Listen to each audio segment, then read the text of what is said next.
Top of the morning. Good day. Some might call it a Victory Monday. Arthur Moats, Mark Bergin, the WRAL Channel 5 producer in Raleigh, North Carolina. Here we are. Third time's the charm. Here we are sitting at 2-1. Pittsburgh Steelers winning 21-14 versus the Patriots. First time since 2008 that they've won in Foxborough as well. So, Mark, how we doing, baby? How we feeling? Arthur, the Steelers winning Fumble Fest. I honestly think it'd be easier to corral a greased pig. I'll take the win, though. Oh, man. Part of me is like, we only won by 7 and we won the turnover battle 5-1. But the Steelers win Fumble Fest. It feels great to beat the Patriots in their backyard. Here we are. I'd rather be 2-1 than 1-2, even though there were times during watching Sunday's game I was extremely frustrated. But I will take 2-1. We got Minnesota up next in Dublin. But let's get into it. And let's revel in Sunday for a little bit longer because it's not every day that the Steelers beat the Patriots on the road. No, absolutely. I mean, it was crazy when we looked and I was like, man, it's really been since 2008.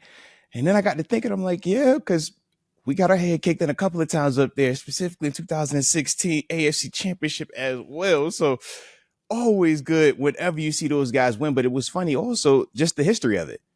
Last time when they did get that victory, it was also no Brady. It was also 5 turnovers in that game as well. So just funny how, man, in a sense, history can kind of repeat itself. But the name of the game is win. And I think that that's the day that we saw yesterday. The name of the game is win. Find a way to score more points than the other team. Is it always pretty? Absolutely not. And I think we felt the ebb and flow of that yesterday. Those first 2 drives, 14 out the gate, everybody beating our chest, right? We feeling great. Then we kind of get that lull in the action up until offensively, that final drive where we, capitalized with the Calvin Austin touchdown. But as a whole, all 3 phases, when it was time to make a play, when we needed them to, all right, pick up the slack a little bit here, from my perspective, man, we got that. Defensively, for sure, even when they were kind of up and down, oh, timely turnover. Let's go.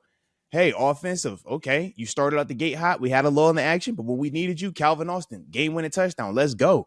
Heck, even the DK Metcalf, was this a PI? Was it not a PI? Was it catchable? Was not catchable? Regardless of it, it's like, yo, we will take that. And then even special teams. You hit a field goal that we need, but more importantly, Corliss Waitman. Timely punting, man, getting them backed up where we needed to be backed up. Just making them have to take the long field. And as we saw, it's very difficult to operate 17, 18 play drives without having a single mistake. And literally that's all it takes is just one mistake. And we saw that multiple times yesterday. I think the defense finally answered the call and the criticisms that they rightly deserved after the first 2 weeks where the team overall had allowed 30 plus points in the first 2 weeks. It's the takeaways and the turnovers are my, big takeaway from the game, if you will, no pun intended there. We can talk coaching decisions. We can talk, stagnant offense, but I look at, and I didn't realize going into the game, 2 of the fumbles that the Steelers got against Ramondre Stevenson. Okay, Ramondre Stevenson, very talented back, but led the NFL in fumbles last season. So that has to be going into the game. Hey, we're really going to attack the football. We're really going to try the peanut punch. We're really going to try to test him. And the Steelers are able to take advantage of that time and time and time again and keeping points off the board when New England would drive down and get into the red zone was a huge component of the game. Yes, I want to see the Steelers win by more than 7. I will gladly take the win as you enter week 4 now 2-1 instead of 1-2. The offense got to get better fast, but defensively, I finally felt that this defense, we got a glimpse of what it could be and what we expected to be. You hear, the NFL's highest paid defense, the sky is blue, the grass is green. If I have to hear that one more time, but finally responding to, something that we know is there from a talent standpoint on paper when it comes to the Steelers defense. Well, and to piggyback on both of those parts, right? Mike Tomlin, after the game, I want to say they either asked him directly, but he had brought it up. Yes, we were aware of Ramondre Stevenson's fumble issues, and more importantly, it was something that they did emphasize. But he also reiterated that every week they try to emphasize turnovers, because we talk about the Steelers brand of football, and at times some people look at that as a negative, but it's like, no, man, they understand that if you can win the turnover margin, if you can win that battle, man, your chances of winning are great every single week without you doing anything else. Just don't turn the ball over. So that part was good to see, that they could take a concept, take an idea, take a focus, implement it in the game, and we actually see direct impact, and we didn't have to wait long for that. But the thing that stood out to me was this. I thought, number one, defensively, you're seeing a healthier bunch. We've complained all season about the lack of run defense, the lack of interior defensive line presence. In the first game, our first round draft pick from this year is out there. You, me, and a lot of fans would say, "Hey, man, we did feel like there were a better version of themselves. Still wasn't perfect, but a way better version of themselves." And specifically, Derek Carmen, you saw his production, sack, tackles, but more importantly, keeping our LBs free. I loved his effort, right? The way he's chasing, running out to the ball, a la Cam Hayward style. Those are the things to me that pointed to why we felt better, why defensively they played better. And like you said, it still wasn't perfect, but as a whole, compared to the first two games, we like, whew, where have you guys been? Thank you for showing up, and shout out to trying new things. Peyton Yeah. Wilson and Patrick Queen have been like the steady guys, but Cole Holcomb became the base linebacker with Patrick Queen, rotating with Peyton Wilson. We saw TJ Watt moving around multiple times, trying new things, evolving. I know that's like the thing that we assume that they never do, but it's like, no, the proof is there. When you watch it, they're showing it. I want to talk about the guys up front, talking about Derek Mm-hmm. Carmen, 3 pressures and a sack in his Steelers debut. Great to see him out on the field. Cam Hayward doing what Cam Hayward does, 6 pressures, a sack. He had the tip pass on the Brandon Eccles Mm-hmm. interception. He had one of the forced fumbles down at the goal line, 2, keeping points off the board. We know what TJ Watt does. Finally getting snapping that sack streak after Come 6 on. games, gets 2, has 5 pressures, 2 quarterback hits. But Nick Herbig Whoa, too. whoa, whoa, whoa, whoa. Don't you forget the most important thing that TJ got. The fumble recovery. Oh yeah. Oh yeah. Well, I was magnet to the I was football. so, I It's was like like, thank you. assumed. Thank you. It's assumed with TJ Watt. The sacks come in bunches though, so it's like, Yes. the streak he was on where he wasn't getting sacks, they're going to start to come up and pile up now. Yeah. Nick Herbig with 8 pressures off the edge. He's in his 3rd season. Arthur, I was looking this up. He's going to get paid, man. I don't know if I've heard anyone talk about this. When his rookie deal is up, whether it's in Pittsburgh or elsewhere, how the Steelers decide to finagle all of that, because Alex Highsmith is a very talented edge rusher in his own right. Nick Herbig is going to get paid, whether it's Pittsburgh or somewhere else, but he's playing at a high level and making the most of his opportunity. That Highsmith out with an injury, but Herbig, I thought, played an outstanding game yesterday. And again, defense finally answering the call after the first 2 weeks. We're like, what the heck is going on? Shout out to Nick Herbig. Shout out to development, right? We talk about the draft picks and the lack of development, or the lack of production, or the lack of evolution.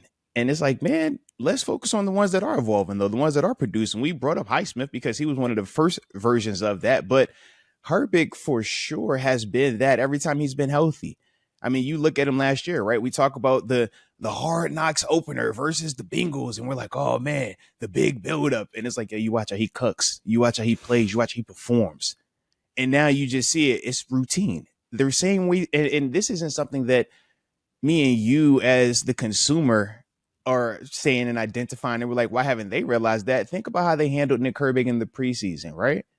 We know that he ended up having a hamstring injury, but as a whole, that first game, Coach Tomlin was very clear that, yeah, this is a guy that we don't feel like we need to see a lot of, because we already know what he is, what he's capable of. And it's a great problem to have when you talk about, man, what do we do with Highsmith, TJ, Herbig? Man, we just loaded over there. It's like, no, that's what you want, because when a Highsmith goes down, you're able to put in a Nick Herbig and not feel a single drop off as it pertains to the pass rush.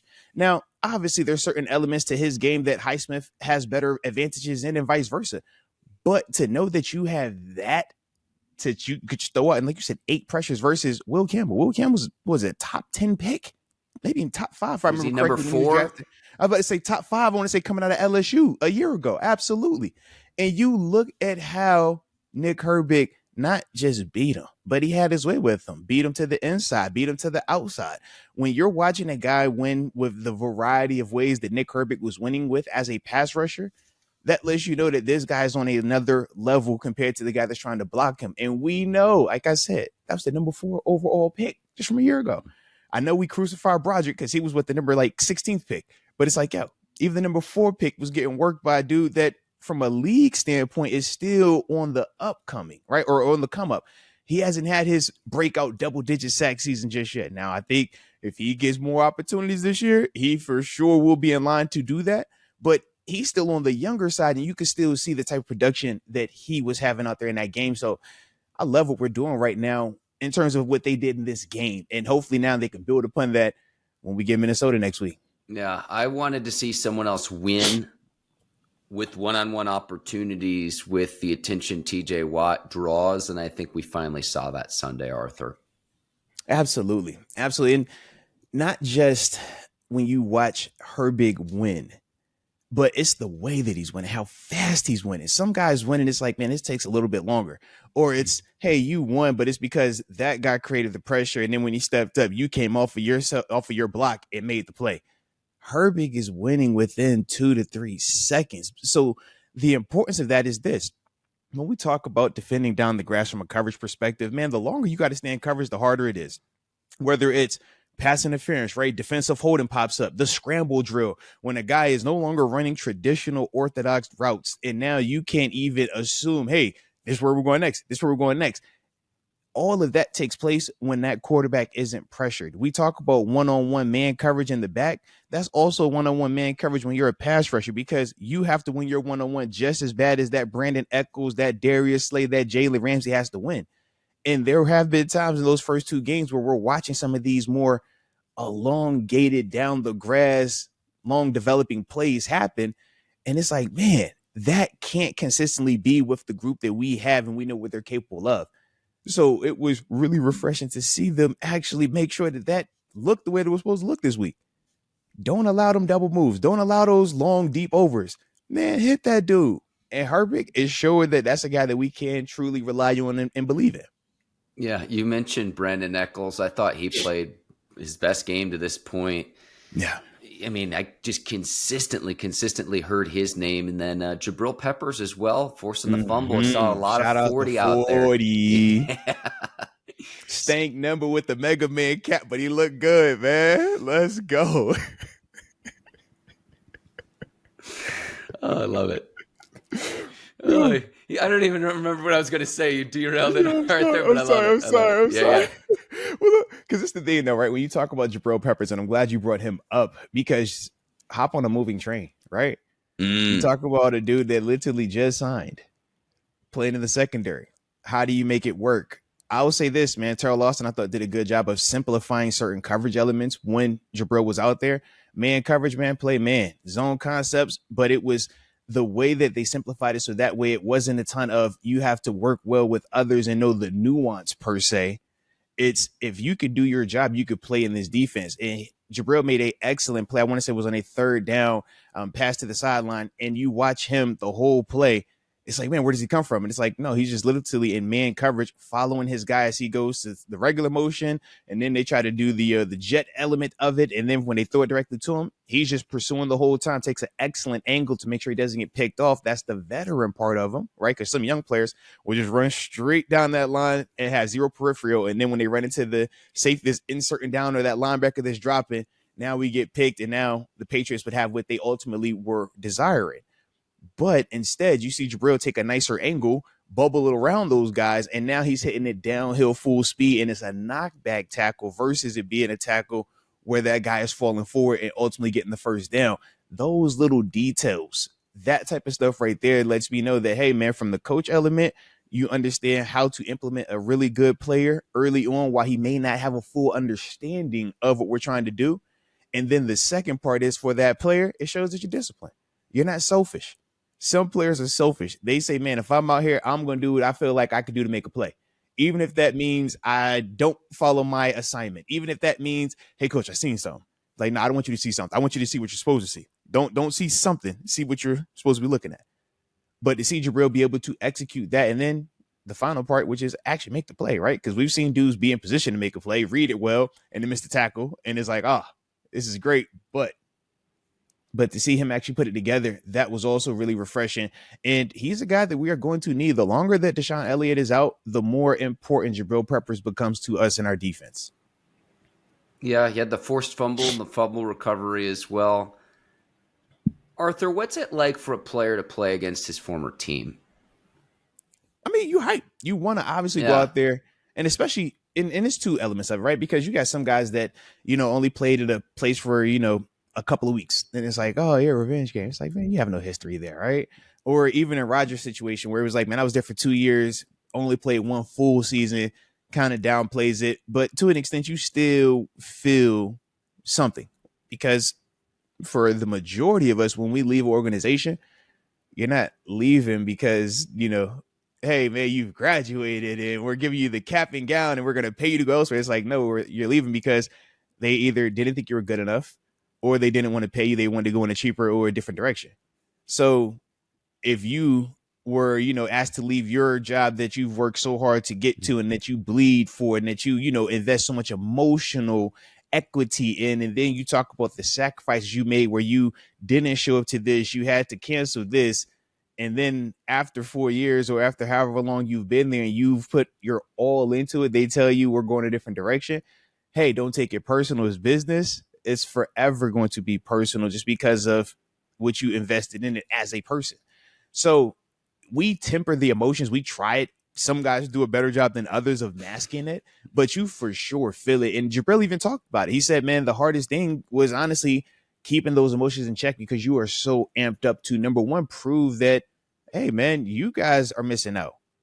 No different than if you break up with a person. Yeah, man, you want to make sure that the next person you're with, hey, man, we upgraded. We look good. We look better. We're winning, right? So it's that same ideology, but you still have to have control. And that is the hardest thing to do. I think back to myself, man, my literal first game against my former team was in the preseason. I got a chance to play against them in practice with a joint practice, which felt crazy because I'm like, I hate you guys, right? I'm over there mugging everybody, general manager, owner. I'm like, yo, I don't care. All y'all suck to me right now, right?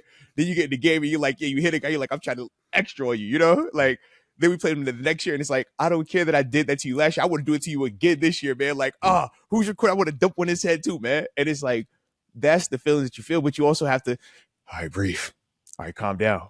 Because otherwise you will go crazy because you just have so much emotion. And that's, one of the things we say as professionals, you really have to be able to separate, right? Take the emotion element out, and now you become that cold, calculated machine where it's just, what's my pre-snap reads? What's my assignment? What's the guy across from me doing? What are the guys next to me doing? And then you just kind of get into that mode and kind of play through it. But it's always a unique experience when you face your former team. Always. Success is the best revenge in that Oh, scenario. 1,000%. I mean, yeah. Defensively, I really liked what I saw. Let me know when you want to flip over to offense because Hey. man. We're gonna get to it. But hang on, I don't know if we've given there. Brandon Eccles enough flowers because he was targeted 1-on-1, and then it was just like that Mm-hmm. interception right before the end of the first half. Mm-hmm. Arthur, if that game goes another 5-10 minutes the way it was Yeah. trending, Mm-hmm. huge to be able to keep points off the board, and it's not just preventing a touchdown; it's turning the ball over down at the goal line, which the Steelers did multiple times in this game. I still I'm very happy the Steelers won, but winning a turnover ratio 5-1 and you only win by 7, I'm like, man, I don't know how that bodes for this team moving forward. So it's like, and in my gut against the elite of the elite, I'll take a 5-1 turnover ratio in every single game. You're going to win the vast majority of those games, but you got to win by more than 7, Arthur. I'm just glad that the Steelers won and covered. The spread was 1.5. So I mean, I get all of the we want to win by 50, 1,100 points and all that. As long as they won by more than 1.5, it hit. So I'm with you, but I ain't tripping. That's. I hope the Yinzer chat appreciates this. because you're going to hear it from the Patriots fan. It's like, well, if we could just hang on to the ball. Yeah, but we covered. We covered. I hope the Yinzers appreciate this. Every once in a while, you're going to have a little fun with it, right? Every once in a while, man. I was like, you know what? They covered, bro. Hey, they covered. Hey. So even if it took 5 turnovers, they covered. If you put stick up on some of the Patriots players' hands, maybe we're talking about a different result. Man. And Arthur just says, you don't even need 2 words for your argument. No more than 2 words. We covered. Doesn't matter. We covered. Doesn't matter. We covered, bro. Oh, man. But before we talk all the way on the offense side, because we do got stuff that has to get cleaned up 1,000%, and we for sure got to talk about it. But I will say this, man. Last thing, I was really just impressed with our linebacker play. We know our hang on, Arthur, struggled. stay on that point for a second, because let's go. Cole Holcomb early on in that game, when he's out on the field, we mentioned Peppers, where he's having an expanded role. Cole Holcomb coming back from injury with the forced fumble. Huge play. And it's not just to force the fumble. Good on the Steelers to rally to the ball, get all 11 to the ball, to be able to take advantage of it, play to the echo of the whistle. You mentioned the linebackers. I think Cole Holcomb, his insertion, and Peyton Wilson on more passing downs, Cole Holcomb more on running downs. If that's the rotation they got to play, so be it. But I don't think we can hit that point hard enough either. I'm sorry to interrupt you, Arthur, but you're spot on. I'm glad that you interjected like that, because it's perfect. And I kind of like it too, man, when somebody else notices it, because I'm always questioning, all right, am I being biased because I've lived it? Am I being biased because I'm too close to it? So whenever somebody else also echoes it, it's like, okay, cool. This lets me know that, all right, I'm seeing what I'm supposed to be seeing. Because when we look at with Peyton Wilson and Patrick Queen, when they thrived last year, who was the glue? Landon Roberts. That was the balance piece, right? The thumper. Yeah. And we said, okay, we moved on from E-Rob. We brought in Malik Harrison, but he's kind of been in and out, right, due to availability. But amongst the football circles, none of us felt as if a healthy Cole Holcomb versus a healthy Malik Harrison, we're taking Malik over Cole. Nah. That's the reason why they had signed Cole. It was just that Cole had sustained a significant injury to his leg, and we didn't know what that would look like. And we were all kind of impressed with him in the preseason. But once again, that was preseason. So now you see him get this role, get this opportunity. And I was just looking at the production, right? Just from a statistical standpoint, the production that our linebackers had. Patrick Queen led us in tackles, man. Had 10 of them TFL, 2 pass deflections. Even though Hunter Henry had some success from a passing standpoint against him, I thought PQ had a heck of a game, especially versus the run, getting downhill attacking. Then you look at Peyton Wilson, second on the team in tackles, has 7 of them things. And we would also agree, yeah, man, compared to how last week looked, he looked way better this week, man. Look way better. And sometimes with younger players, all right, I wanted to give you a little bit more. That might have been a little bit too much early on. All right, let's dial it back a little bit. It's not a death sentence, but let's just put you in a position to succeed, okay? Versus trying to see, can you overcome adversity? There are pros and cons to the approach, but to me, it was good to see that, okay, if we're going to go with Peyton Wilson and rotate him up with Cole Holcomb, well, who's the third on the list in terms of most productive players yesterday on the Steelers defense? You look Cole Holcomb, 6 of them tackles. Man, he was also out there getting after it. And when I look at the 3 inside guys and I say, man, if these are the guys that we're going to implement, these are the guys that we're going to need more of, it's good to see that all 3 of those dudes were productive. We're not talking about, he had 2 tackles. No. These are guys getting after it, man. And then the solo variety also. So when I think of that, was it perfect for them? Absolutely not. You still have some missed tackles out there. But as a whole, that's the type of production that we're supposed to be feeling, right? Dang, when we look at the stat sheet, when we look at the game, we should feel like, yo, these dudes are running around making plays. And that was how it felt, like I said, at least to me yesterday, man. So I do like that, but that was also part of Derek Harmon up front, Cam up front. We can't highlight them LBs and their ability to, shoot gaps, sideline to sideline play without also talking about how that D line kept them clean, man. D line did what they were supposed to do. And that's why you draft Derek Harmon. That's why Cam Hayward was making the fuss about, I need more money, because you can see what he does, his impact. First 3 games, he's been our best, most consistent D lineman. And it isn't even close right now. And that's Cam. It was such an astute observation on the broadcast by our guy Ian Eagle as well. He noticed Shout it with out. yeah. Check out that interview we had with him too. With the observation of the forced fumble with Cole Holcomb out there, with the observation of Jabril Peppers making plays and understanding these are, Holcomb missed all of last season, and then Peppers is new to the team, but new additions to this defense that are still learning their way even through the first 3 weeks of the season. I thought it was such an astute observation during the broadcast. Hey, and that's why Ian. He gets paid the big bucks. And shout out to JJ as well, man. I like the little vintage looks that we were getting early on in the game too, man. Shout out to them having fun over there, man. The vintage, and then I don't want to see the pass interference or illegal hands downfield, whatever. Grabbing the booty line. What a line. It was maybe my favorite part of the broadcast. Grab the booty. Yeah. JJ did not know what to do. That was funny, man. Absolutely. I thought it was an amazing call by Ian Eagle. It was a pass interference penalty downfield. That was one of my favorite parts watching the game on Sunday. Yes. No, I would agree, man. I definitely would agree. A wordsmith. All right. So we've had our fun parade, all the highlights of the good side of it. All right, I guess we gotta go talk about this offense a little bit. How we feeling? 20 more points. How we feeling? Glad they could get it done down the stretch. Yeah. Finding Calvin Austin late in that game in the end zone. You're up 14 points. Just north of 200 yards of total offense. How can you not, 5-1, what your defense is doing, keeping points off the board, flipping the field a lot of the times. Maybe regressed. Is regressed the right word, Arthur? Of just I did not like what I saw at all. They got it done at the very end of the game.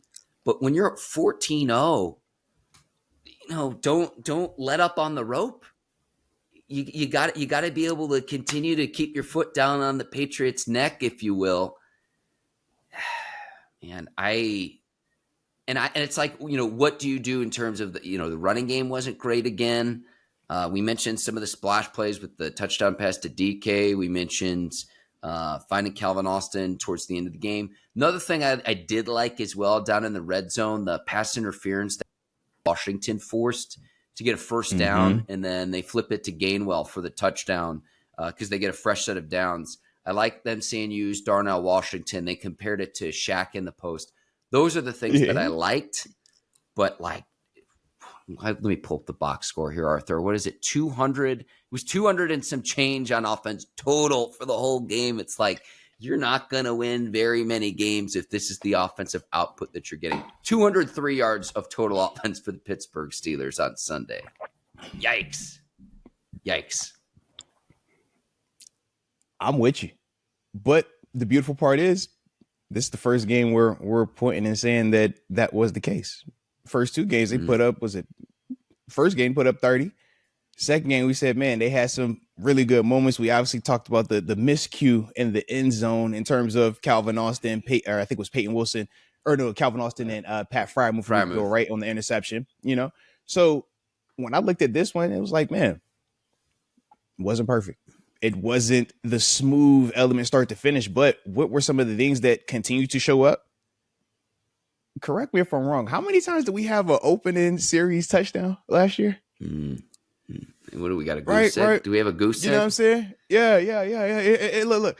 And then we talk about just the first 2 drives. It's we moved the ball really well, right? 14 points out the gate, capitalizing on opportunities, looking we should run away with this thing. I know this isn't something that we like to do because it kind of goes against the model of us being here and everybody else down here, but is Mike Vrabel not allowed to make adjustments?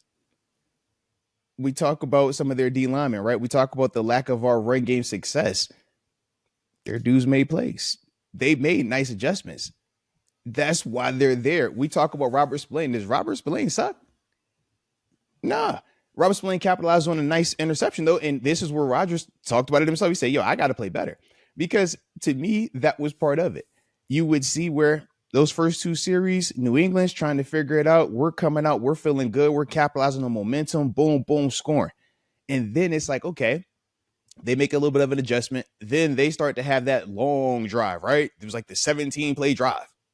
And it's like, okay, the rhythm, the flow. You come out the first play dang near of the third quarter is to pick this play. So you're like, your rhythm in second and third quarter is completely thrown off. So now we're trying to figure out, okay, get back in the rhythm, while also you're getting these long drives by New England, right? They had a 17, had a 13 play. You're like, God dang. But the good thing is, once again, when we talk about, okay, when it's time to make a play, do we have people that we feel confident can do so? And I don't know about you, but even when it was 14-14 and there's the back and forth and everything that transpired, and we got that last turnover, right? Nick Herbig, strip sack, TJ Watt recovery. I never felt, I guess, like uneasy about it because we knew that Rodgers was going to have the ball in his hands with the chance to win it, with a chance to go ahead. And I think that that's the refreshing part when we just look at, can you win ugly? Can you win when it's not going perfect for you? Right? Find a way to get out the stadium. Hey, defense, man, y'all had to come with 5 turnovers this week. Great. Offense, man, it's been times y'all had to score 4 times for us. Great. Right? We talked about how, man, the first 2 games, bro, man, we had 100-plus yard rush. Boy, could have ran for about 300 yards depending on who it was out there, right? But, hey, offense picked up the slack. Offense held us down. That's the team concept. And I think that that was the part that in the midst of that second and third quarter lull where it's like, okay, well, throw it over the middle of the field, throw the slant, throw the fade. And it's like, yo, all these things sound cool until you have the incompletion and now you're still dealing with second and 10. Or it's you're dealing with, okay, you did it on first down, but now it's you have a regular play on first down, but the incompletion happens on second, and now we're still in the third in whatever scenario. Sometimes it's not going to be perfect. Sometimes you got to figure out just a way to get out the stadium. And that's when you look at the other areas of success, the turnover battle, the red zone battle, right? We talk about protecting your quarterback. Granted, Rodgers got hit, but in terms of sacks, he wasn't sacked. You look at the other side, right? I thought Drake May was playing really well at times. Drake May played like Drake May, though. He's got some highs, he's got some lows, but you can see the talent that he has. But you see where the pressure affected him. You see where not just the sacks, but the environment. Been asking for this hostile environment, right? These first 2 games, like, y'all so you missing hostile. Nah, ain't hostile. That felt hostile. And that's what you want. And it's still to be could be better. And I'm like, yo, you still got a little bit more in you. Still could be better. But that's the team concept of this thing. And that's why I look at it and I say, man, y'all still gave me the drives that I needed. And if we're walking out of this thing and it's like, yo, terrible performance, but y'all still scored 21 points. Mark, once again, there was a time where we weren't scoring 20 points. It was a time where we were hopeful to just can we score over 17 points? So if this is the bad, if this is I could take that. I like that. When it counts, I'm with you. I worry about, can you even get to that point to where when it counts against stiffer competition? What I mean by this is Rodgers at 41. I don't mind this in week 3, but the checkdowns, and I don't fault it because it's like, hey, let my skill position player take the blow instead of getting absolutely walloped in the pocket. Come on, when now. things are starting to break down. I mean, I feel like Harold Landry was everywhere for New England. It's a good player. I mean, was everywhere. But at 41, and as the season goes on with Rodgers, that is a level of concern that I have. And it's the first time where it was like, I don't fault him for not wanting to get hit anymore and take those bone-crushing hits. I don't fault him for it. Yeah.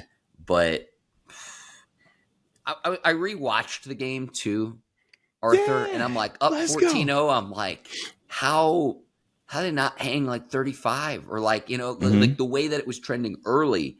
Right. And then towards the end of the game, hanging on to win. If you put 5 more minutes in that game, I think New England pulls it out. I really do. Because it's like, how many more times can you expect the defense to come up with the turnover? And I just, when you win a turnover battle five but to hold one, on. I got to stop you though. I got to stop you. yeah, yeah, If 5 more minutes, what's to say they wouldn't have turned it over more times? I guess. But it's just A team? like, No. Because no, wait a minute. Because isn't a team who they are with what they put on the field, right? We can't watch our defense and say this is an elite defense because of who we think they are. We say they are who we watch them are, who they watch them be, right? We watched them these first 2 games and we come up here and we're like, yo, man, not good enough, not good enough, not good enough, right? And rightfully so because of what they actually did in the game. So I get the thought but process of, man, well, what if okay. they added? But it's like, man, you had a whole 4 quarters to do this and you could not. The flip side of that, though, Arthur, I was nervous at the end of the game, and maybe this, going back to the defense, if the Patriots receiver was it Douglas, if he runs Mm-hmm. a route beyond the sticks, it's like, why are Yeah. you short of the sticks? Why they ran that route on a 4th and short? I don't You know know, what you should, but you know what they say? They should fire their head coach, man. That's a coaching problem. Because if the Steelers did that, what yeah, would we all be in here saying? Fire coach. Heck, it's people saying fire coach Simon after the victory. So for sure, we would have man, put that on Coach T. So fire how Vrabel. Put it on how Vrabel. how bitter it Yeah. would have been if we were talking about a loss this morning, though, Arthur. Oh Right. man, Right. because if New England goes down and scores, I with Vrabel, I Mm-hmm. expect them to go for two and say we're just going to put this Mm-hmm. away. I'm going to put this to bed. Yeah. But And look, and I would have hoped they went for 2 because we would have rewinded it back to when the Baltimore Ravens with Lamar Jackson tried to go for 2 after a win, and we saw that played out. We don't fear that. Like I get the thought process of like, man, the boogeyman, what if, but it's like, man, what is the track record, especially for Coach Tomlin in 1-score games on top of that? That's what I'm looking at. I'm like, man, look at it. so what do you do to spark this offense, though, Arthur? Because Oh I yeah, thought Jalen 1,000%. Yeah, Warren ran hard. yeah, I mean, I liked yes, his jump cuts. It's not for a lack of effort with him, but yeah, like, I know the screen game with DK has been effective at times too, in terms of trying yeah. to use your quick game as almost as an Mm-hmm. extension of your running game. But like, what can we like So get the everything that you're tight ends bringing more up. involved? What do you So think in so terms of to so jumpstart this is this the thing. offense? So this is the thing. We're asking for all of these other things, right? Throw this, throw that. Why we call this? But it's like it all boils down to running game. Until you have an O line that can consistently win the grass, this is what you have to do. You even mentioned it yourself. It's almost like an extension of the run game. You have to come up with creative ways to move the ball when you cannot run between the tackles. We don't have a group, whether it's O line, whether it's consistency, whether it's running back, whether it's the size and the consistency. We don't have the group that we can just say, I don't care if you know what's coming. We're going to run this football downhill and we're going to get 3-4 yards off of that. We don't have that. So until you do, this is what you do.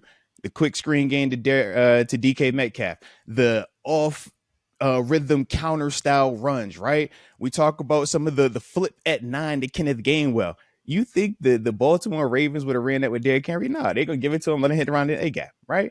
Because you can't stop it. Or they don't think you can stop it. Buffalo's the same with James Cook. They don't think you can stop it. For us, it's a different approach. We don't have this group where we're just like, yo, blow them dudes off the ball. Some of it's been matchup related. Some of it's just been, yo, their guys have been beating us on a more consistent basis. Not every single snap, but just more consistently. So when you're trying to get out of a stadium with a win, it's so easy when we do what we're doing right now to say, well, why didn't we try this? And why didn't we try that? But in the midst of trying, we only account for a try meaning it's going to work, not try meaning hey, it could also not work. And now while you're figuring out this pitter patter, the game is getting away from you. It's that fine balance of, hey, this is too conservative. No, you're playing to win. So that's the part where, hey, until we can get this O line and this running game completely solidified, where we feel like, yeah, we got a 100-yard rusher that we can depend on every week, this is how you have to keep your offense alive. And the challenge is it makes you have to be perfect. And not perfect in the sense of, man, you can't make a mistake, but perfect in the sense of every pass has to be caught, right? Your routes have to be clean. All of those little details matter because throwing the football is more of a challenge than running the football. And that's league wide. Everybody knows that. But that's also part of why we build the rosters the way that we build them. You try to, all right, if you want to be more of a running team, man, you're going to get bigger body guys. So you see more of the 13 personnel. Now, our tight ends, Darnell Washington is the big a la blocking style, but we still implement more finesse style tight ends. Jonnu Smith and Pat Frymouth aren't blowing anybody off the ball like that. But when you use them in concert with Darnell Washington, it forces the Patriots to play a base personnel. So that's why you would see them spread it out, try to get Jonnu Smith involved in the pass game, try to get Move involved in the passing game, hit the running backs in the passing game. So that's how they're trying to offset it. But it's just a hard thing to do. So I get why we feel, every week like, man, or not every week, but why we feel at times like, man, this offense still isn't doing exactly what we want. Why aren't we more aggressive? And it's like, yeah, you can be aggressive for the sake of being aggressive. But all that is at this level is pride and ego. And at this level, pride and ego will get you beat every single time. So you implement what is going to get us the closest to victory every game until we get the other pieces in place. And that's what they're doing right now. And that's why I look at Arthur Smith and people are critical of him. Some praise him, some don't. But I look and I say, man, I think you're doing what you're supposed to be doing right now with the pieces you have, because you don't have this just surefire all pro bowler, consistent insect player. Nah, you got talented players, you got high pedigree players, but they're still up and down, up and down. So until you can get that to be more of a consistent basis, you have to protect against some of that negativity. And that's what we're seeing, but it does suck from a viewer standpoint at times. And that's the sports and entertainment, and where they don't always blend. Entertainment says, man, you got 5 turnovers. Why did we win by 20 plus points? The sports side is, hey, bro, you got 5 turnovers. You got out of that stadium with a win. That's all that matters. And that's kind of where we're trying to meet in the middle with this thing. And that's the beautiful part of the professional element of it, man, because all of that does matter. But at the end of it, finding a way to win is always what the Steelers are going to default to under Coach Tomlin. I think getting the running game going is going to be huge. Doing that under center, I think, tends to be more effective than Rodgers is not a threat to run at the age of 41. That's not a news flash, but to try to get a running game going out of the shotgun, I think is just a little bit more difficult to do, just in terms of how the play is constructed. Again, I thought Warren ran hard. I liked the jump cuts. I thought there was a little bit more of a push at times on Sunday. Mm-hmm. Man, okay, this is where I go back to sports versus entertainment side. 2.5 yards per carry rushing as a team, 60-some yards. They went into this game with 30th in the NFL in total rushing. How do you get that going? Because when you get that going, I do think it opens up everything else.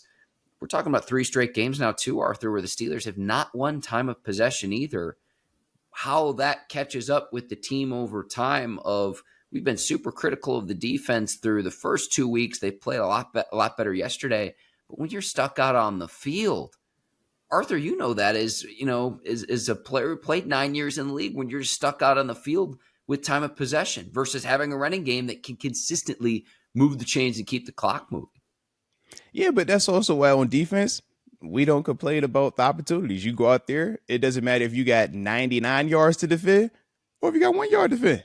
You go out there and you execute. You do your job, because we know offense needs all of the pampering. They need all of the everybody. Is everybody good? All right, y'all good? You sure? Hey, man, did you get your coffee? Was your Bontai good? Okay, man. Hey, don't breathe on it too much. As a defender, we just have a different mindset with that. We don't look for a lot of reasons for, help and sympathy. It's like, yo, did you do it or not? So did you win or no? So I get it, man. 3 weeks, no 100-yard rushers, but yet we sit at 2-1. So would you rather have the 3 weeks, 100+ yard rushers and not be at 2-1? Or would you rather have the 2-1 and we say, yeah, we got stuff that we got to work through, which we would agree. But that's where I look at it. And even the under center part, and I do internally get a little bit of a chuckle, because nobody ever complained about gun runs when it was L Bell back there because of what? Our offensive line. If your offensive line are people movers, none of that matters. Pistol, gun, dot. But if you don't have people movers, yeah, now we're looking at that run saying, hey, bro, this ain't hitting as heavy downhill, man. You need to get the dot, because you're probably going to be running into some resistance at the line of scrimmage, versus when it was L Bell in the Killer B era. And it's like, yo, man, you're not getting touched for 3 yards before anything. All right. And you could do the whole, super slow jogging type run. We don't have that type of group right now. So now we do have to look at some of those things. But the flip side of that is also, I look at when we say you want to protect Aaron Rodgers, I personally don't like the thought of him constantly being under center on these run plays when we have interior O linemen that haven't consistently won the line of scrimmage, even in this game. Even in this game, it's some of our interior offensive linemen, and I say interior meaning guard, center guard, A that are gap, B getting gap. knocked back. Yeah, they Yep. get knocked back.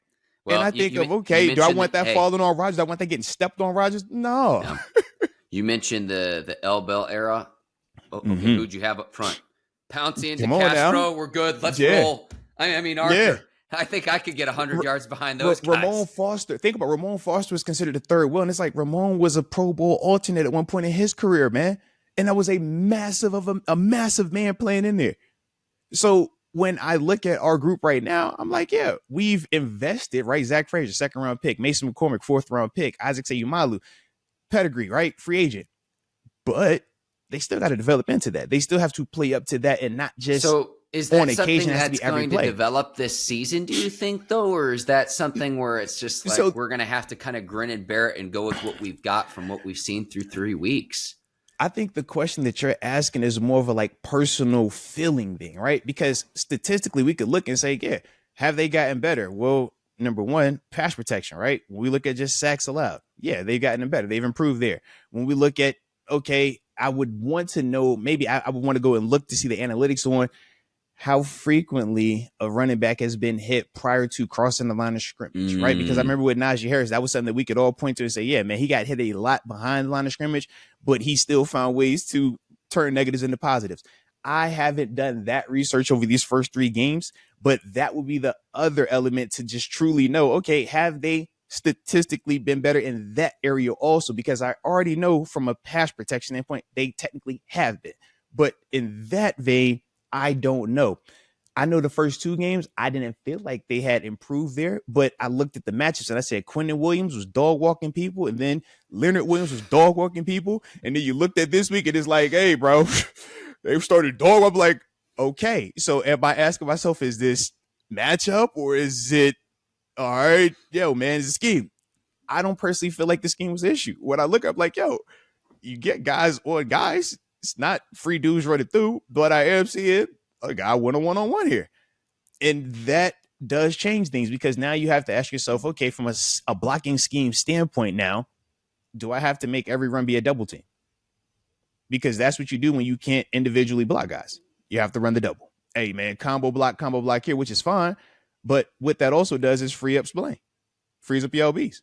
Because if 2 guys are here, that means nobody's on me. And as an LB, I'm taught, if nobody comes up, I better go make that play, or I better come downhill and take that double team off of my D lineman so he can make the play. So it's one or the other. So now we're trying to get into the weeds of, well, how do we improve it? How do we make it better? Why can't this work? Why? And you heard me just break it down. So if those 3 aren't going to consistently move those people, and now to, if you're Arthur Swift saying, okay, we still got to run the ball, I still got to figure out a way, right? I can't go toss, I can't go lateral too much. All right, go doubles, right? We got to go doubles, right? Give me combos. Okay, cool.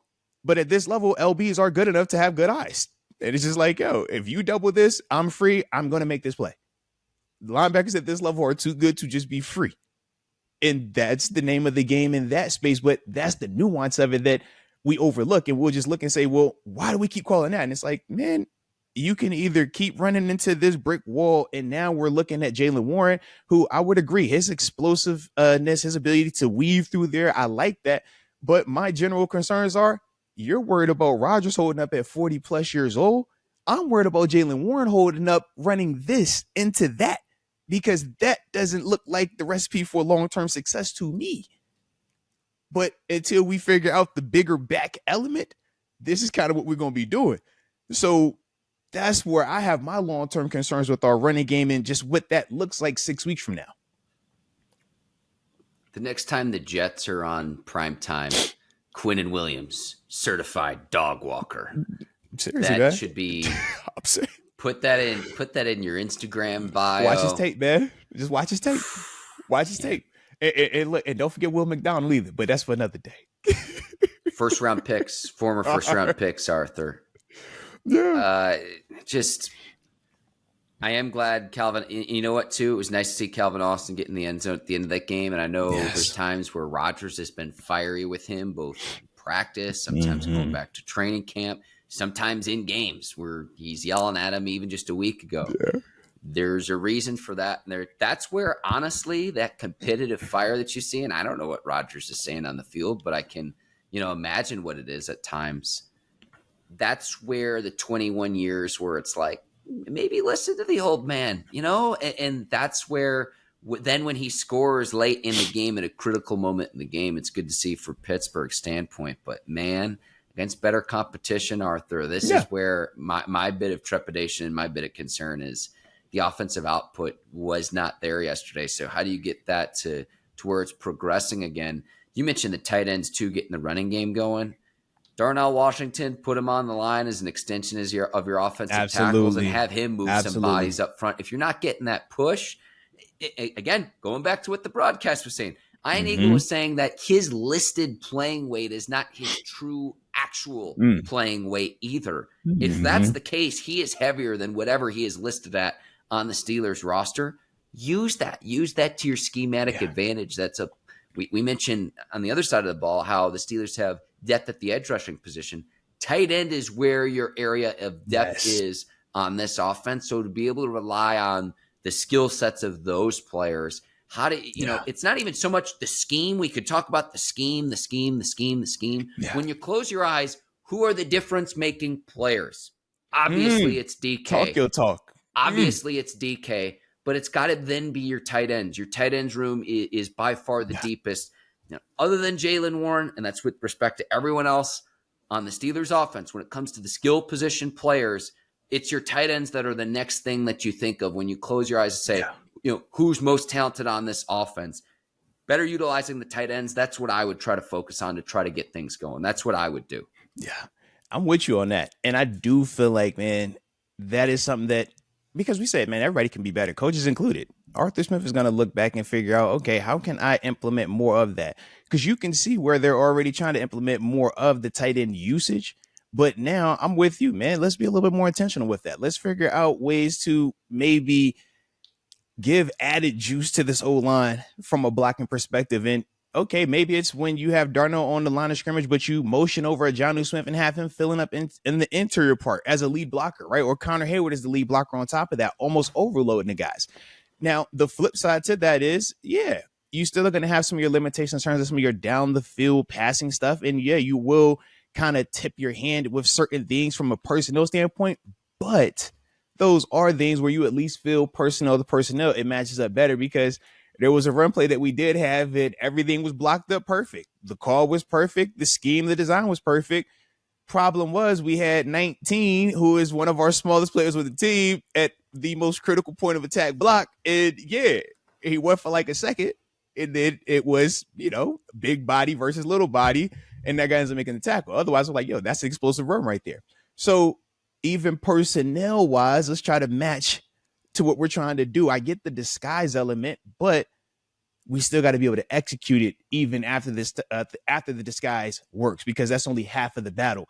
But those are all very valid things. And I'm with you on Darnell.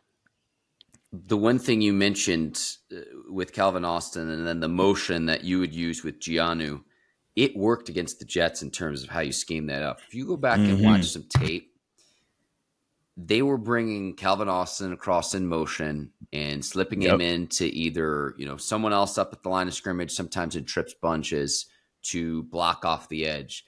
And when they finally hit him on the touchdown pass, it was, they call it eye candy, where, it's a run, it's a run, it's a run, it's a run. Now it's a play action pass. And that's the reason why he slips through against the Jets, gets wide open for a touchdown.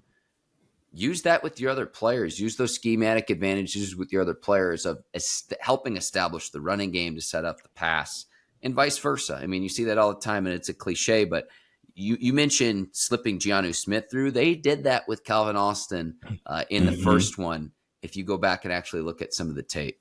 Yep, absolutely. So that's why for me, I'm like, through these first 3 games, a little bit of a mixed bag, but I still feel like net positive for that side of the ball, considering everything that we knew or did not know about that group, because once again, no preseason. So in 3 games, give you the first 4 games, give you the first month of the season.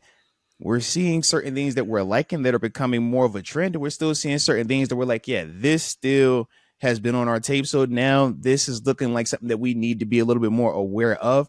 And okay, once we identify it clearly through these 4 games, now you start making that change. Bye week is a great time.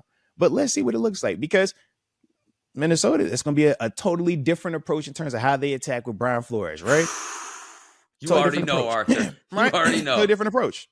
But at the same time, it's like offensively, yeah, they bring some cool things to the table, but they also have some questions right now in terms of the quarterback position, just because of availability and new guys stepping in. So when we look at that, it's like, once again, is this defense not capable? Is this offense still not capable? I don't personally feel like that, but we won't know that until we actually get here. And that's the other part of when we throw out, man, what happens when we play these teams? Heck, man, 5 weeks ago, one of those teams would have said we're the Chiefs. Right now, we don't look at the Chiefs as a scary boogeyman team. We're looking at them like, I think that's just a lot of name than anything. But let's find out. Let's find out, right?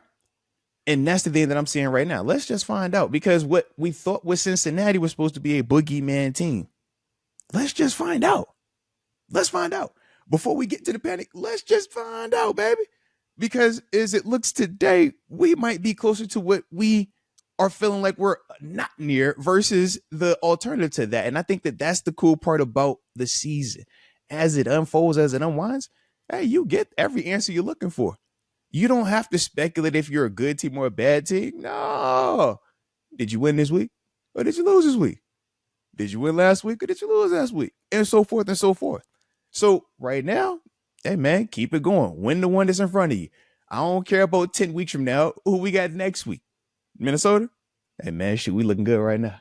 Let's go. First game ever in NFL history in Dublin, Ireland. First international game for the Steelers since 2013. Arthur, you played in 2 games in Toronto when you were with the Bills.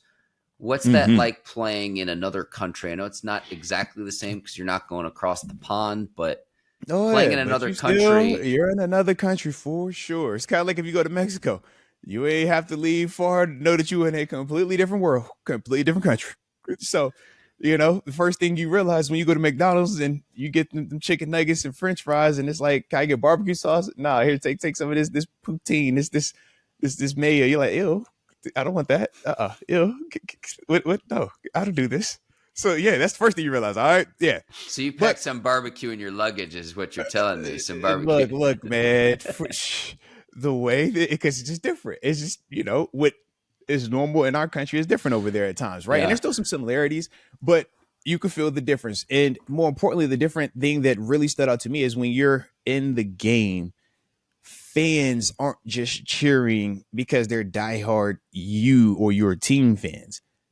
These are fans that are just fans of, this is a big event. This is a cool sporting event.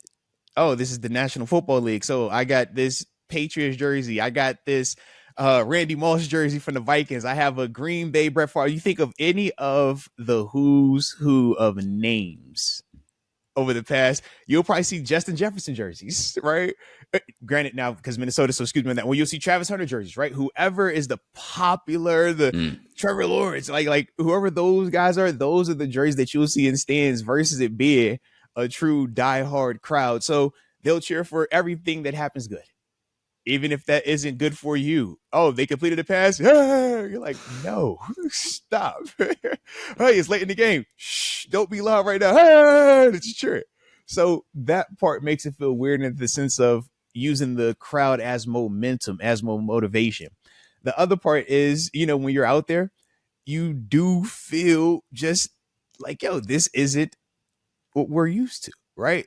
Because when you're international, the process is different. And granted, this is me being in Toronto. I can only imagine in Ireland how much more that changes. But they're just little things that you're just accustomed to with the routine that it gets thrown off, and you have to figure out, hey, are you a professional? Are you a pro? Are you going to allow these variables that you can't control to impact you and negatively, take away from your preparation? Or are you going to say, look, man, if I'm a baller, I'm a baller. It doesn't matter if we on the States. It don't matter if we, abroad. Doesn't matter if it's grass, if it's turf, if it's sunny, if it's dark. If you can play the game, you can play the game, man. Get out there and play your thing. And that's kind of what you always boil back to. And that's, at least for me specifically, how we would handle big games, how you handle international games, how you handle preseason games, how you handle this is a lot on the line game versus, man, this is a game that really doesn't have much on the line. You get back to, bro, football is football. What is the main thing? And as long as you can always get back to that, that's going to make sure that your effort is where it needs to be, your focus is where it needs to be, and ultimately your production should reflect that as well. It always cracks me up when the games are in the UK.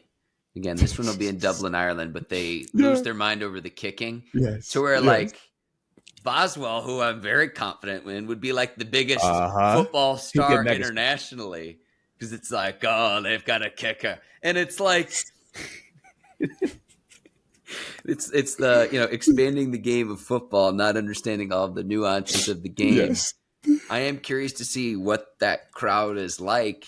Obviously, the Rooney's legacy with Ireland, it's going to be exciting. It's always just a weird result, though. Like, I don't take I just want to say this. Of any game on the Steelers schedule, if the Steelers fall short in this game, I don't know what to expect. Something wonky and weird and strange seems to always happen with the international games. So I'm not saying just toss it out completely, but like I don't know what to expect. Because you can expect the unexpected when it comes to the international game. Something weird always happens in the results. Like, go back and look at the results of international games played for the last 5 years, and you'll be like, this didn't make any sense. You would have think that I know Jacksonville plays a lot internationally. Minnesota plays a lot as well over there. That's why I'm looking at Minnesota. Like, they have a little bit more of an advantage in the sense of the travel, the organization feeling accustomed to doing the international long flight routine because they've done it multiple times within the past year, just like Jacksonville. Don't they have back-to-back weeks there as well? Minnesota. Yeah, that's the other part. So they get to stay. Yeah.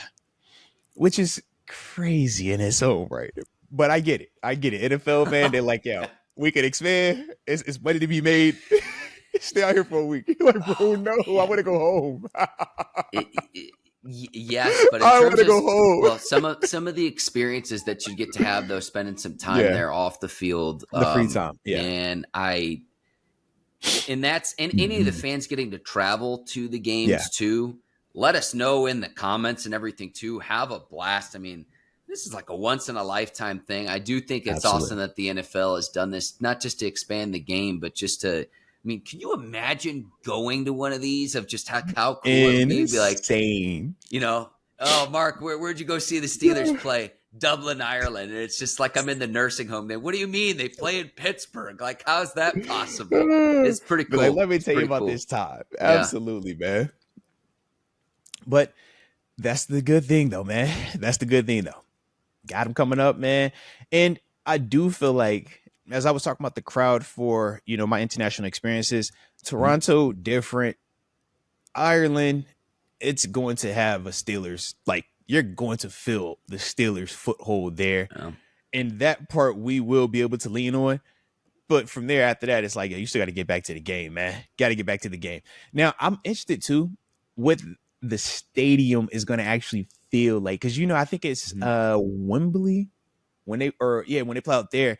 It's almost like, man, it seems like it's like super far, like from the stands to the actual players on the field. It's like really looks like a lot of distance. So sometimes as a player, it's like it takes that away a little bit. I don't know what Croker Park, the setup is going to look like until we actually see it. But that is one of the other things of like, because that helps with the experience too, man. When you're at Hines, it's like, or when you're at Acrisure, you're like, hey, bro, y'all right there. Well, and it's like, the fans know how to behave. And I know the Rooney's connection. Yeah. But what I mean by that is like, Arthur, you're playing in Toronto. They got the Argonauts. They understand football to an extent in Canada. In Dublin, Ireland, like, again, like, it's like, what, like, which plays the fans are going to be cheering for? That's going to be interesting, too. And I think there have been enough games in the UK now to where I think you can kind of understand, okay, it's second down, it's third down. You understand the nuances of the game. How the crowd behaves in terms of, like, that is something I'm also very curious about, just because this is the first time the NFL's ever done it. When you talk about Ireland. So, like, that's going to be fun too. But they have like international fan accounts too. I know that there are a lot of fans out there. Like, so shout Yeah. out, like, if you're a fan of any NFL team and you're Mm-hmm. abroad and you have to wake up at just strange hours to watch some of these games, but you're dedicated to your team. Brutal. Again, the expansion and the globalization of the game, I think, is something that's really, really cool to see, Arthur. Yeah. Now I'm with you on that, man. And the NFL, they're not trying to wind this back. If anything, they gonna be just more, because they all are successes. Even from a viewership standpoint, we all know that we're gonna be up at 9 in the morning watching the game. That's what we do. Even heck, even when it's not even our team, it's like, oh, the game is on. I forgot. It's 10 o'clock. I'm just couldn't put it on. So the NFL is aware of that, man, and they see there's money to be made, man, with those markets over there. And yeah, in due time, we're gonna be having a London somebody, right? Hey man, we got the Yeah. Ireland such and such as we got the this is this part of Ireland, this part of London. Yeah, we got just give it time, give it time. You think that happens in our lifetime, Arthur? Absolutely, I think it happened within the next 10 years. Wow. Mm-hmm. I know they've flirting with Jacksonville for forever. I Mm-hmm. mean, that's been Mm-hmm. no secret. The That, or if you just outright the back to expand, if back. you just So outright you expand. ready? The back to back weeks playing over there was the second step of it. First, it was what's the travel look like on a short week? Can you get a team out there? Can you get them coming back? Does it have to be East Coast? Can it be West Coast? Can they play that following week, or do they have to implement a bye? Then it's okay. Well, what if we send them out there, but now we have them stay for an additional week? Now you're playing 2 games out there. You know what the next stage is? Well, have them play 3 games. Let's just see what that looks like.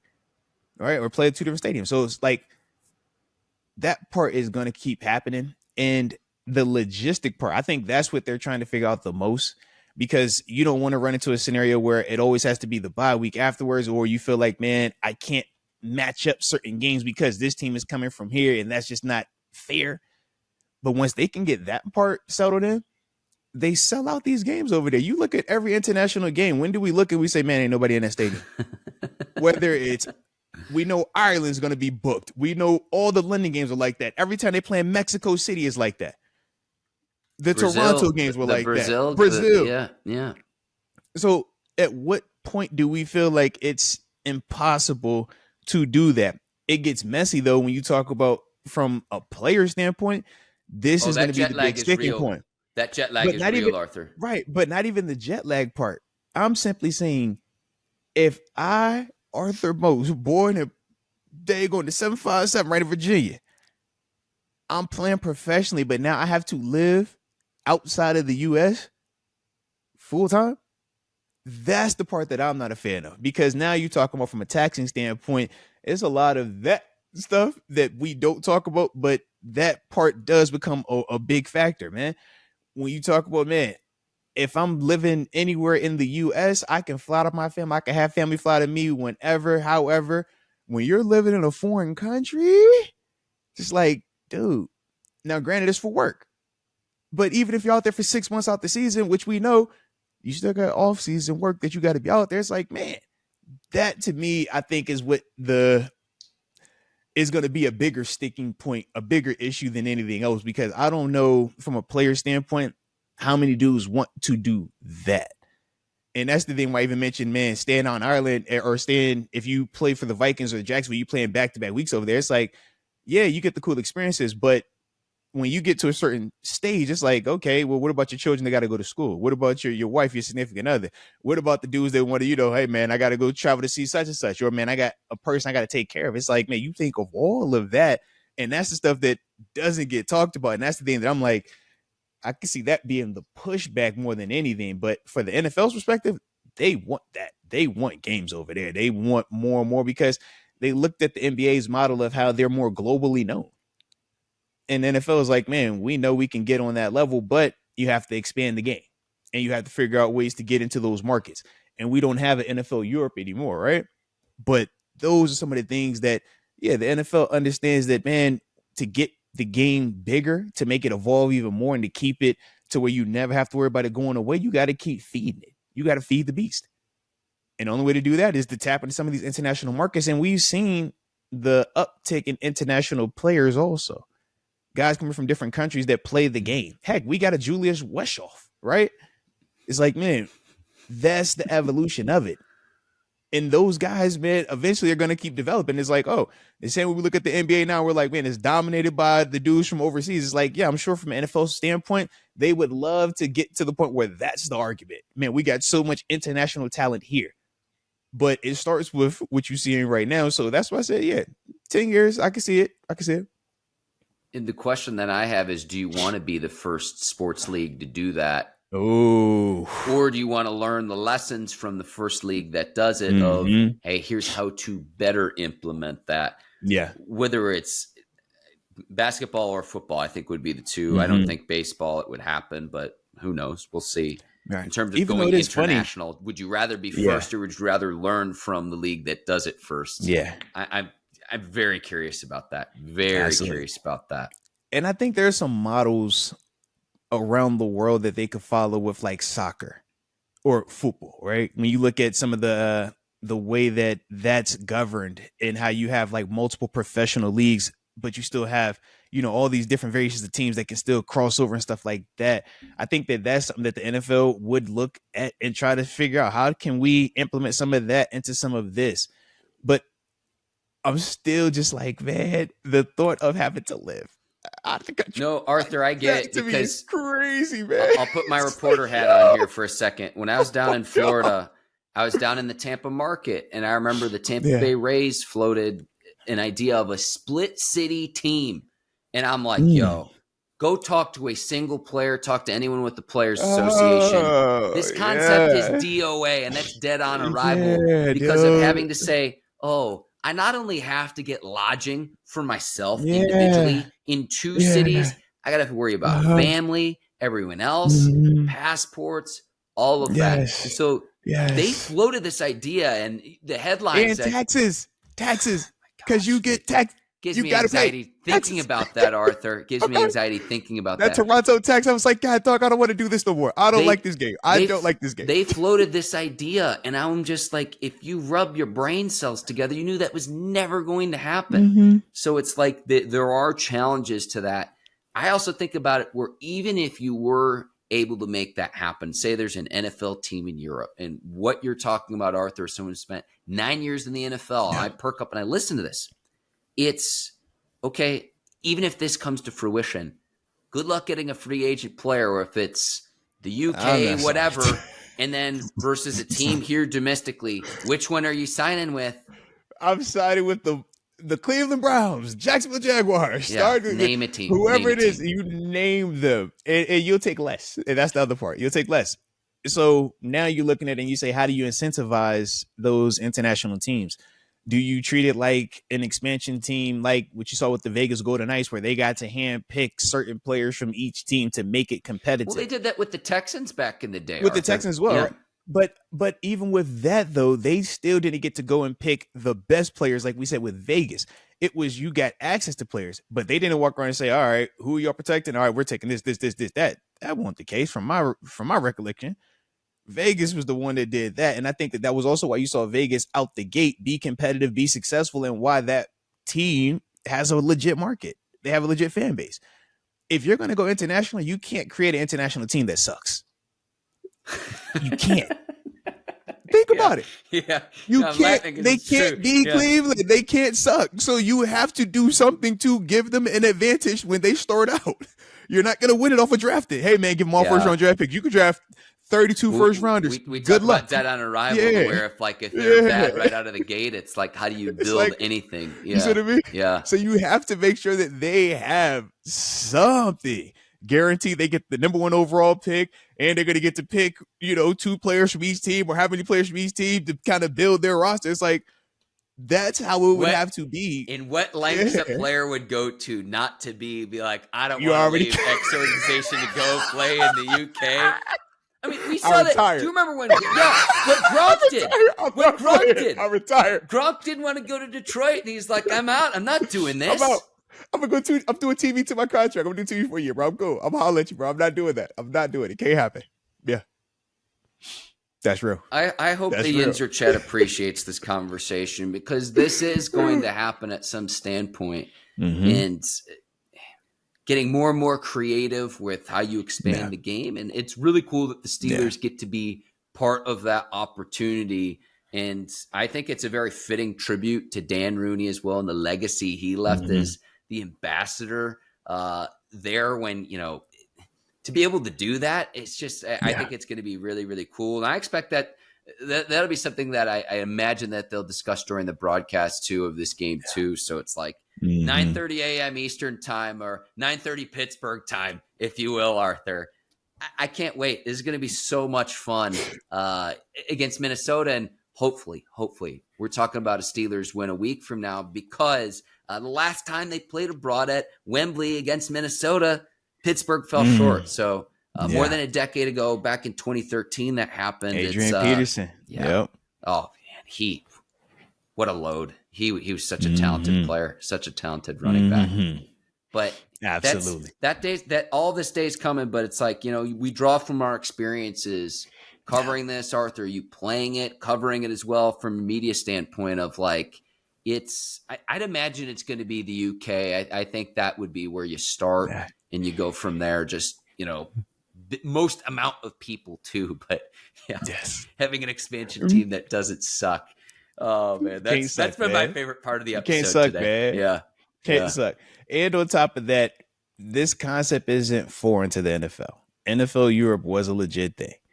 The difference is what is the quality and who are you trying to have them face? NFL Europe was its own entity, its own league of teams playing each other, and the players that you sent over there were the guys that were trying to develop, the guys that we would say are practice squad or fourth or final preseason game type of guys, right? Or USF or UFL type of guys.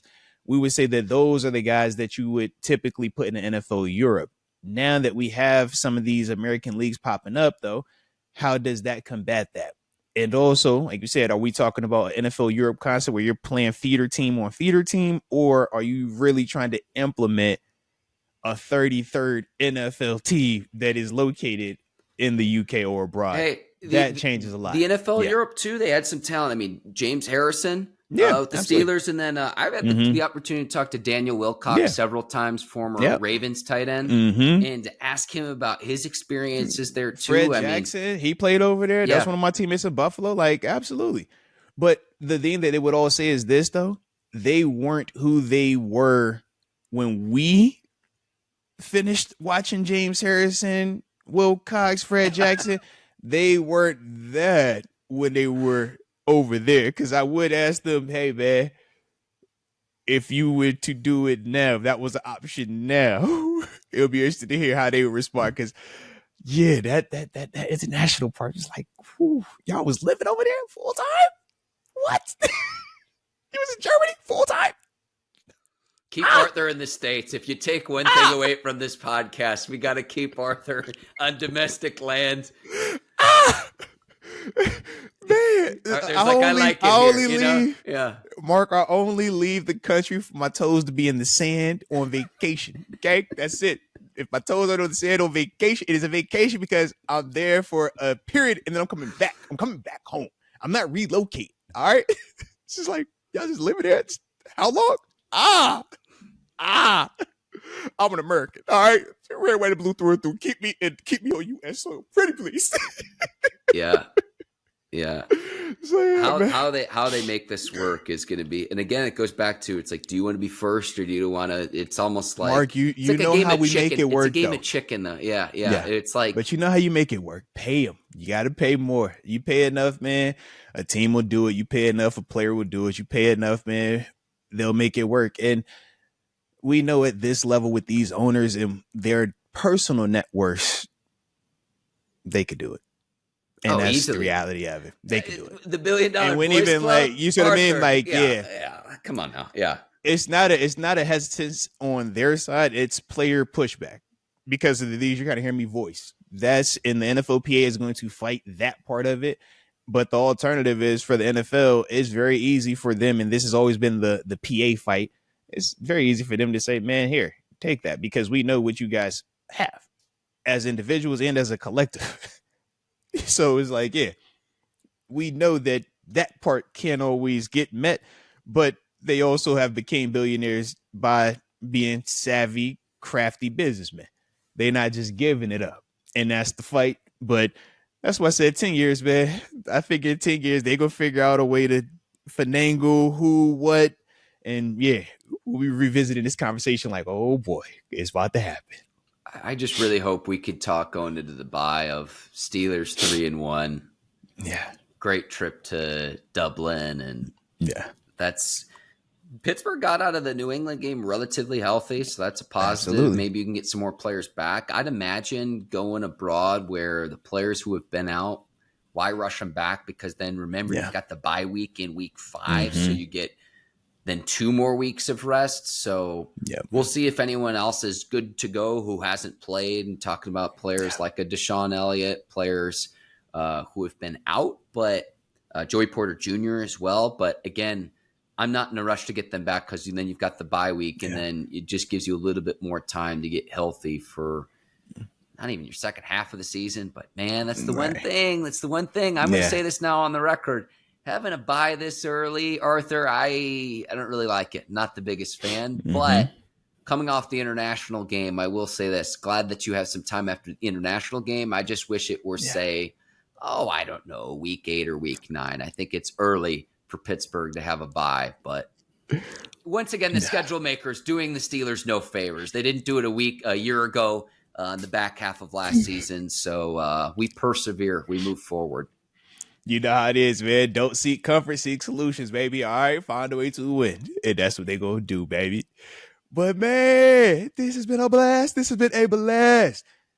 Hopefully, y'all in the chat enjoyed this as well. I mean, we've hit you in multiple ways today.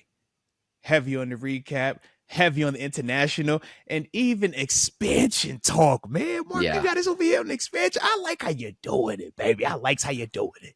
But if y'all did enjoy that, make sure you hit the like button and subscribe as well. And don't forget the notification bell. Mark drops. You see the preview videos. Don't miss out on that. All right, y'all see the content that we have over here always. Don't miss out on that.